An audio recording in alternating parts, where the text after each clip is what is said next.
This video presents examination of the motor system, which includes assessment of body position, involuntary movements, muscle bulk, muscle tone, strength, and coordination, and testing of the reflexes, which assesses both motor and sensory functions. In this video, you'll see the examiner assess a healthy patient. In clinical practice, you may detect the same normal findings in patients, or you may discover normal variations or abnormal findings. Now begin the examination of the motor system by observing the patient's body position at rest and during movement. I'm going to move these up for a minute. Also, watch for involuntary movements. Can I see your hands? Next, assess muscle characteristics, beginning with muscle bulk.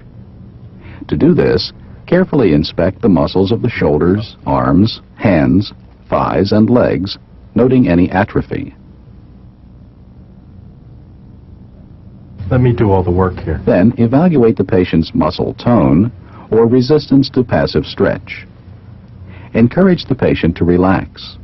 Then take one hand in yours and, while supporting the elbow, flex and extend the patient's fingers, wrist, elbow, and shoulder in one coordinated movement. The patient's arm should move easily and smoothly with little resistance. Repeat on the other side. Once again, let me do all the work. To assess muscle tone in the legs, extend the patient's leg at the knee and move the foot up and down at the ankle. Note the patient's resistance to your movements. I want to test your muscle strength. Now assess muscle strength using force compatible with the patient's strength. Usually, the patient's dominant side is stronger than the non-dominant side. Begin by testing flexion and extension at the elbow by having the patient pull and push against your hand. Straighten it out, push away. Bend your fist back. Next, test extension of the wrist. Make a fist. Bend your fist back. Around my finger. Now test the patient's grip. Cross your middle and index fingers to protect them. Good. Then ask the patient to squeeze as hard as possible while you try to remove your fingers. Normally, you should have trouble removing them. I want you to keep your fingers spread apart. Don't let me push them together.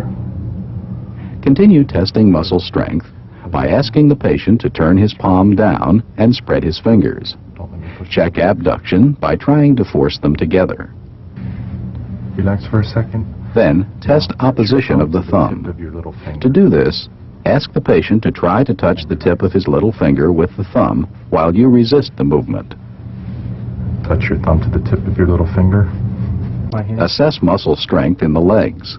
Relax. Test hip flexion by placing your hand on the patient's anterior thigh and providing resistance. Relax.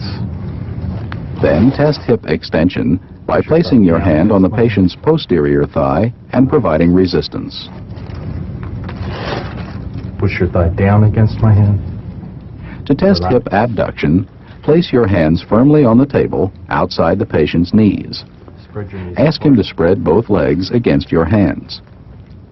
To test hip adduction, place your hands between the patient's knees and ask him to bring his legs together.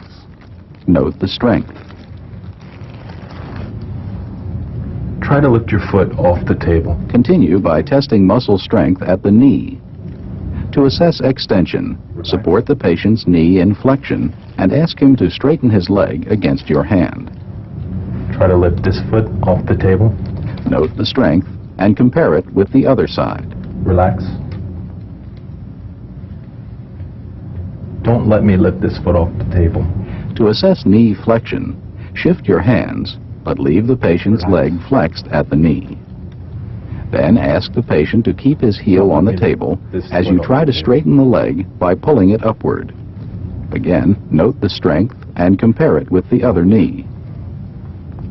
Finally, test dorsiflexion and plantar flexion at the ankle by asking the patient to pull up and push down against your hand. All of these tests can also be performed with the patient seated and holding on to the table for support. Your knee up towards the ceiling. Hip flexion, your knees apart. Hip Hard abduction, as you can. Relax. hip adduction, Hard as you can. Relax. knee extension, knee flexion, Relax. Down against my ankle hand. plantar flexion, Relax. and ankle dorsiflexion. Relax.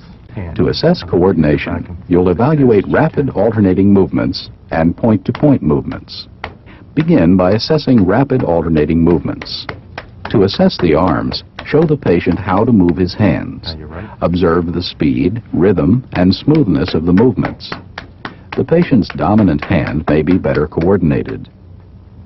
Using your right hand, I'd like you Now to do ask the this as patient to rapidly as tap you the can. distal joint of his thumb with the tip of his index finger as rapidly as possible. And the other hand? Again, observe the movement's speed, rhythm, and smoothness. Touch the tip of my Next, finger with assess your right index point-to-point movements. finger. I'll touch Do your this right. several times, Now go back and moving forth. your finger so that the patient has to change directions. Observe the smoothness and accuracy of pointing. Clumsiness and overshooting with this movement suggest cerebellar disease. Up, down. Then, with your finger in one place, And close ask the your eyes. patient to Good. point to it, raise his arm, and lower it to touch your finger. After several times, have the patient do this with his eyes closed. Inaccurate pointing with the eyes closed suggests a loss of position sense. Repeat on the other side. I want you to tap my To hand assess with your leg foot as coordination, rapidly as you can. ask the patient to tap your hand as quickly as possible with the ball of each foot. Note any slowness or awkwardness. Compare sides. The feet normally perform less well than the hands. To test point-to-point movements of the legs, ask the patient to place one heel on the opposite knee and then run it down his shin to the big toe. The patient should be able to do this smoothly and accurately. Note any tremor or awkwardness.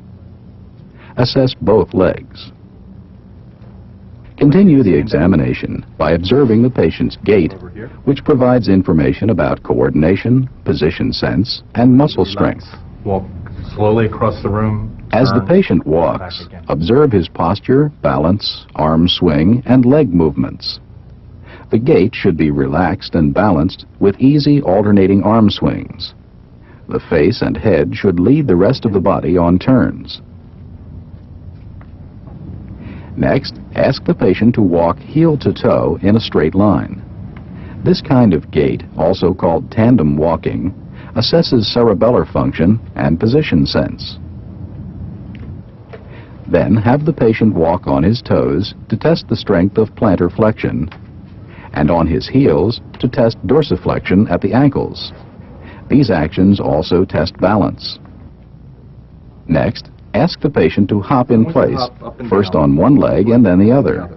Can you hop This up and down ability just on the indicates right an foot? intact motor system in the legs, normal cerebellar function, and good position sense.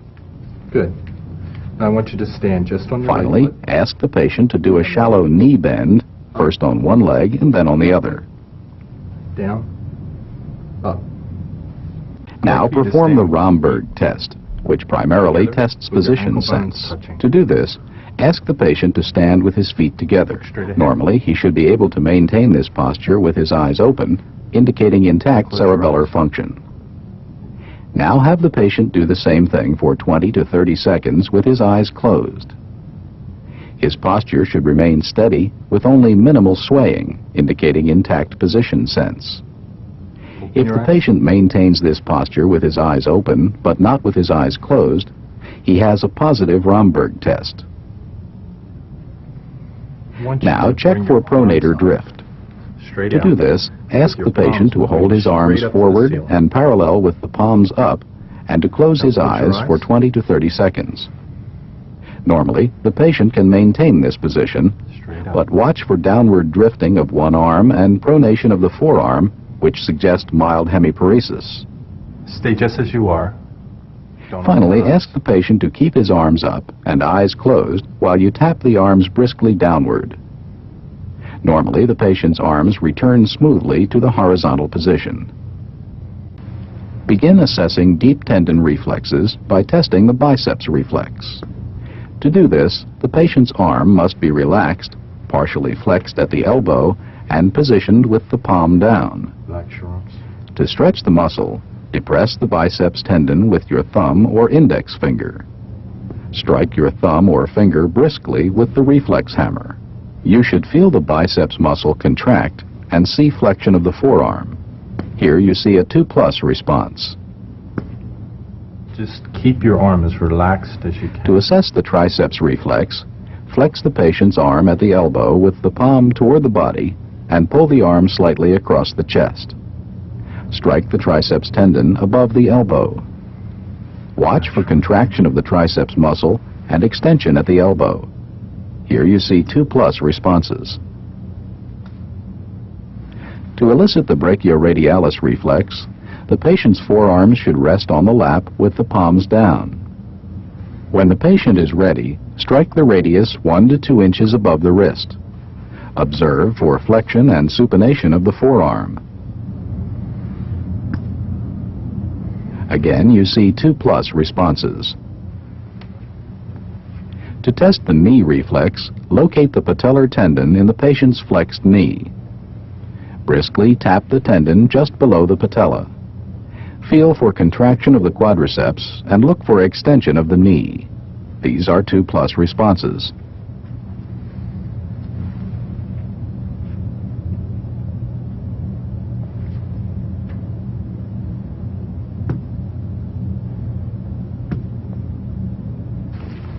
To test the ankle reflex, extend the patient's leg somewhat at the knee, dorsiflex the ankle firmly, and strike the Achilles tendon. Feel and watch for plantar flexion. These are 2+ responses. Support your foot. To elicit the plantar response, stimulate the lateral aspect of the sole of the foot from the heel to the ball, curving medially across the ball. Use the lightest stimulus that will provoke a response. Note movement of the toes, normally flexion. Dorsiflexion of the big toe with fanning of the other toes is a pathological response known as the Babinski response. Relax your ankle. If leg reflexes seem hyperactive, test for ankle clonus. To do this, move the foot up and down a few times and then sharply dorsiflex the foot. While holding the foot in dorsiflexion, look and feel for sustained rhythmic oscillations. A few beats may be normally present. Now, if leg reflexes are symmetrically diminished or absent, use reinforcement. Have the patient lock his hands and pull just as you test the reflex. To reinforce arm reflexes, ask the patient to clench his teeth. For a patient who cannot sit up, all of these tests can be performed with the patient lying down. Biceps reflex, triceps reflex,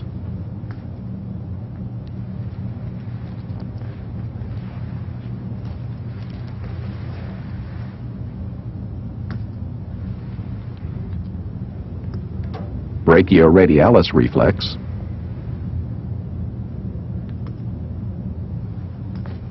knee reflex,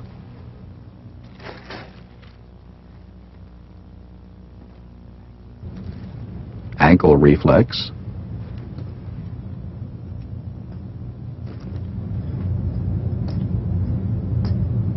plantar response,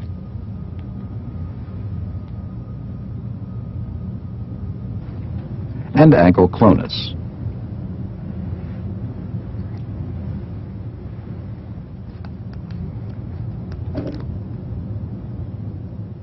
Now test the patient's abdominal reflexes. To do this, lightly but briskly stroke each side of the abdomen above and below the umbilicus. You should see contraction of the abdominal muscles and sometimes deviation of the umbilicus toward the stimulus. For a patient who cannot sit up, all of these tests can be performed with the patient lying down. Biceps reflex, triceps reflex,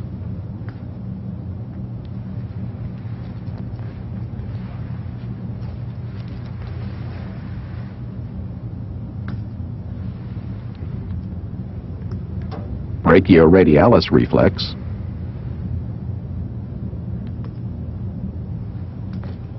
knee reflex,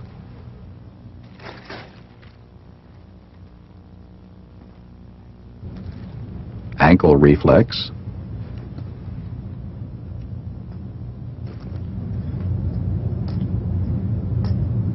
plantar response,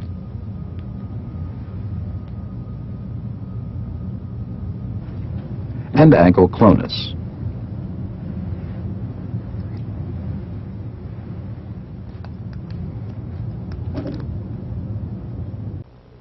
Dorsiflexion of the big toe with fanning of the other toes is a pathological response known as the Babinski response. Relax your ankle. If leg reflexes seem hyperactive, test for ankle clonus. To do this, move the foot up and down a few times and then sharply dorsiflex the foot. While holding the foot in dorsiflexion, look and feel for sustained rhythmic oscillations. A few beats may be normally present. Now, if leg reflexes are symmetrically diminished or absent, use reinforcement. Have the patient lock his hands and pull just as you test the reflex. To reinforce arm reflexes, ask the patient to clench his teeth. If you suspect meningeal inflammation, test for meningeal signs. With the patient lying down, place your hands behind the patient's head and flex the neck forward until the chin touches the chest if possible. There should be no resistance or pain. As you flex the patient's neck, watch his hips and knees. Normally, they should remain relaxed and motionless. Hip and knee flexion with this maneuver is a positive Brudzinski's sign.